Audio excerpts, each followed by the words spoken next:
પાટણ જિલ્લામાં સિદ્ધપુર ખાતે સદાબહાર ગ્રુપ દ્વારા આયોજિત શ્રી રામ કથાનો પ્રારંભ કેબિનેટ મંત્રી બલવંતસિંહ રાજપૂતની ગરિમામય ઉપસ્થિતિમાં શ્રી રામ કથાનો શુભારંભ કેબિનેટ મંત્રી શ્રી બલવંતસિંહ રાજપૂતની ગરિમામય ઉપસ્થિતિમાં અંબાજી માતા પરિસર આંબાવાડી સિદ્ધપુર ખાતેથી શ્રી રામ કથાનો પ્રારંભ થયો હતો।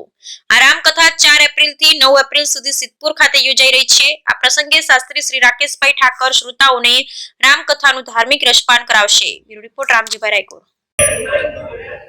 આજે આપણા સૌ માટે એક આનંદનો દિવસ છે।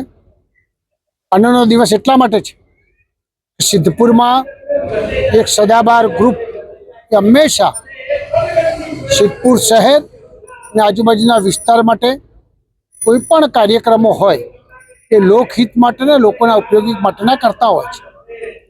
આજે સદાબહાર ગ્રુપે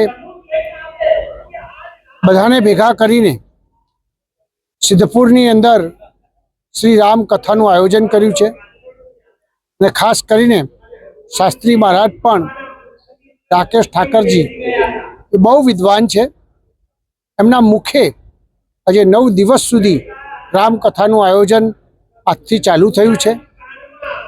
લોકો અદ્ભુત રીતે કહી શકાય બધી જ સુવિધા સાથે કોઈને જરા પણ તકલીફ ના પડે એ પ્રકારની વ્યવસ્થા સદા રૂપે કરી છે।